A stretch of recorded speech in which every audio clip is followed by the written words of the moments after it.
Comme cela, Cheikh al-Islam Ibn Taymiyyah, rahimahullah ta'ala, dans plusieurs de ses livres, a mis en évidence la voie de nos pieux prédécesseurs, la voie des gens de la Sunna, en ce qui concerne la manière de se comporter par rapport au gouverneur des musulmans.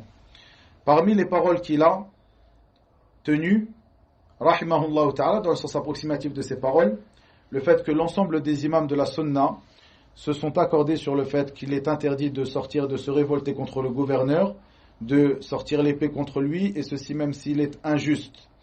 Et comme cela, il y a beaucoup de ahadith, beaucoup de narrations qui sont rapportées du prophète sallallahu alayhi wa sallam. Il en a rapporté quelques-unes qu'on va essayer de traduire maintenant.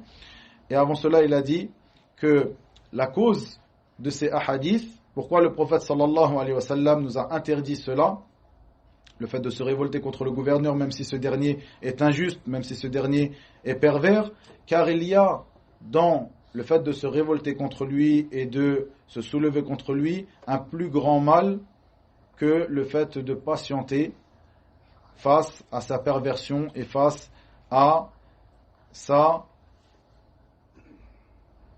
perversion et face à les mots que ce dernier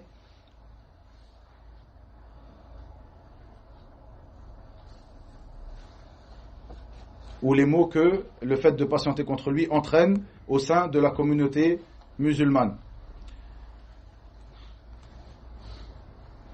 Comme cela, pour illustrer cette parole de Cheikh al-Islam Ibn Taymiyyah, rahimahullah ta'ala, ici, on va parler de quelque chose qui vous est d'actualité. Tout ce qui s'est passé dans les pays musulmans ces dernières années. Peut-être pour les plus jeunes d'entre vous, ils ont grandi dans cela. Pour les plus jeunes d'entre vous ici, ils ont grandi dans cela. Ce qui a été appelé à tort Al-Rabi' Al-Arabi, c'est-à-dire le printemps arabe. Puisque la plupart de ces choses-là se sont trouvées dans les pays arabes.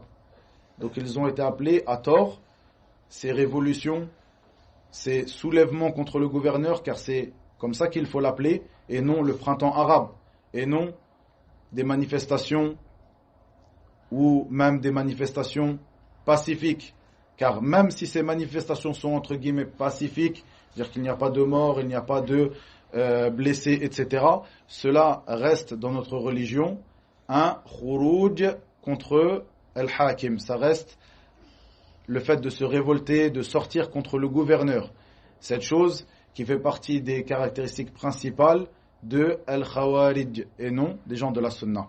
Comme vous le voyez dans tous ces pays, et regardez le mal que cela a engendré, en commençant par la Tunisie qui était le premier pays à se révolter, puis l'Égypte, puis d'autres pays où il y a eu des mâles encore plus grands, comme par exemple la Libye, comme par exemple la Syrie, comme par exemple l'Irak, etc. Donc, c'est quelque chose d'actualité. Certains d'entre vous ont grandi dans cela. Certains d'entre vous ont grandi dans cela pour les plus jeunes, c'est-à-dire que pour eux, ils n'ont vu que cela.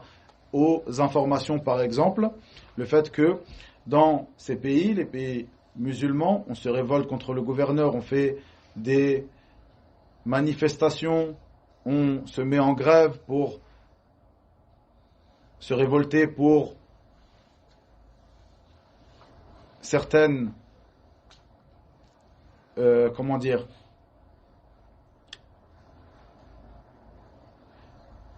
pour mettre en avant certaines choses que nous demandons au gouverneur d'arranger dans le pays. Eh bien, cette révolte, ces manifestations, comme il l'appelle, ça reste un khuruj, c'est-à-dire une sortie, une révolte contre le gouverneur qui fait partie des caractéristiques principales des gens de l'innovation, de al-Khawarij, et non des gens de la Sunna.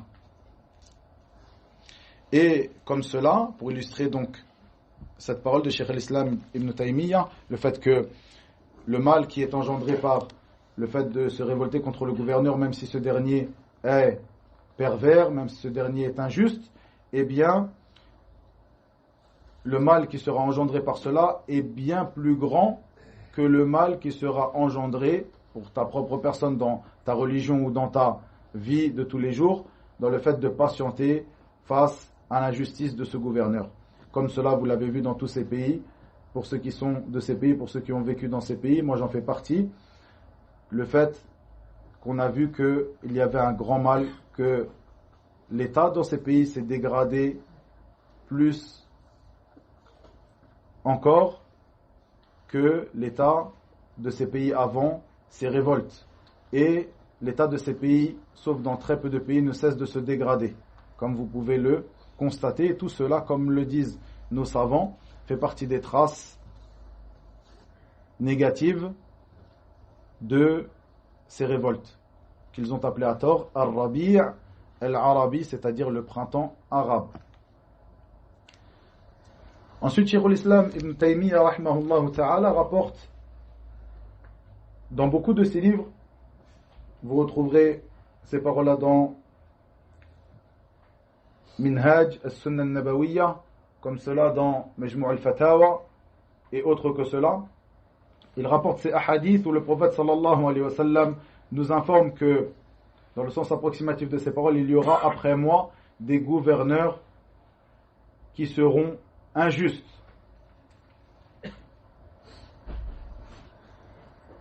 Et les sahaba de lui demander, radouanallahi alayhim, que devrons-nous faire, ya Rasulallah, à ce moment-là, lorsque ces gouverneurs injustes apparaîtront? Devrons-nous les combattre par l'épée? Et le prophète sallallahu alayhi wa sallam de dire non, du moment qu'il prie. Non, du moment qu'il prie. Et dans certaines versions, non, du moment qu'il célèbre la prière ou qu'il vous laisse célébrer la prière. Et ici, nous, comme nous le dit Cheikh al-Islam Ibn Taymiyyah rahimahullah ta'ala, nous voyons que le prophète sallallahu alayhi wa sallam nous a interdit de nous révolter, de les combattre. Il n'a pas ici parlé dans ces hadiths de la possibilité de les combattre. Il a plutôt interdit de les combattre et de se révolter contre eux du moment que ces derniers priaient, du moment que ces derniers vous laissaient prier. Et cela, comme nous le dit Cheikh al-Islam Ibn Taymiyyah, fait partie des signes de leur croyance, le fait qu'ils sont croyants. Et comme cela, dans certaines narrations de ces hadiths, le fait que le prophète sallallahu alayhi wa sallam a interdit le fait de se révolter contre eux par l'épée, du moment que nous ne voyons pas sur eux une mécréance claire, une mécréance claire ayant des preuves à propos de cette dernière, de cette mécréance.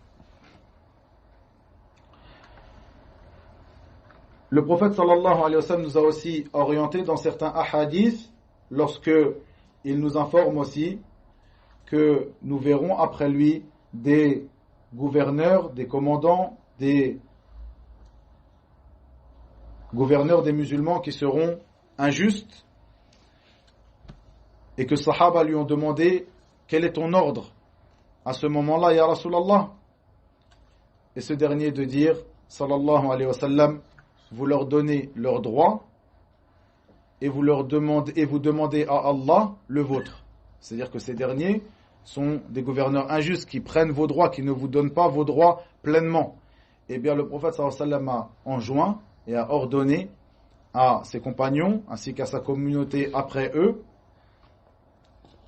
de leur donner leurs droits qui est, comme nous l'avons vu dans ce cours, le fait d'écouter, de leur obéir, de ne pas se révolter contre eux, et de demander à Allah votre droit, ce droit qu'il ne vous donne pas. Ceci est la voie du prophète Muhammad sallallahu alayhi wa sallam qu'il nous a enseigné. Il nous a enseigné dans ces hadiths comment se comporter avec ces gouverneurs qui sont injustes, qui sont pervers. Il ne nous a pas enseigné, et c'est lui le meilleur des hommes, c'est lui à qui Allah azza wa jalla a révélé sa dernière législation. Il ne nous a pas enseigné à nous révolter contre ce dernier. Il nous dit comme cela, sallallahu alayhi wa sallam, dans un autre hadith, et tous ces hadiths donc, j'essaye de traduire ici, donc cet essai de traduction, qui ont été rapportés par Cheikh al-Islam Ibn Taymiyyah, rahimahullah ta'ala, se trouvent dans les deux recueils authentiques, dans le recueil de l'imam al-Bukhari et dans le recueil de l'imam Muslim, c'est-à-dire qu'ils sont à un plus haut degré d'authenticité. Ces hadiths-là se trouvent à un plus haut degré d'authenticité. Il dit dans le sens approximatif de ces paroles, celui d'entre vous qui voit sur son commandant une chose qu'il déteste, qu'il patiente. Car celui qui se détachera du groupe des musulmans d'un empan, celui-là mourra cela mourra sur une mort de l'époque pré-islamique. Celui qui se détachera du groupe des musulmans, ne serait-ce que d'un empan, mourra sur une mort ou selon une mort de l'époque anté-islamique. Et ce hadith-là est illustré par la parole de Cheikh l'Islam, Mohammed ibn Abdul Wahhab, que nous avons rappelé au début du cours, le fait que cela fait partie des affaires sur lesquelles étaient les gens de l'époque anti-islamique, le fait qu'ils voyaient que le fait de se révolter contre le gouverneur, de ne pas être en accord avec lui, faisait partie des actes méritoires. Et comme cela, le fait d'obéir au gouverneur, de faire ce qu'il dit, eh bien cela fait partie des actes avilissants et rabaissants.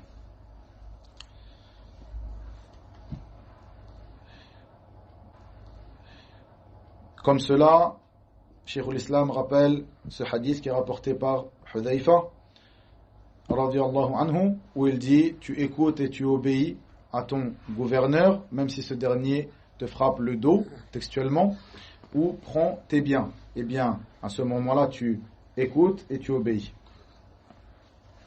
Et tous ces autres hadiths qui ont été rapportés du prophète sallallahu alayhi wa sallam qui vont dans ce sens, et comme le dit Cheikh l'Islam Taymiyya, ils sont un grand nombre que nous ne pouvons pas dénombrer ici.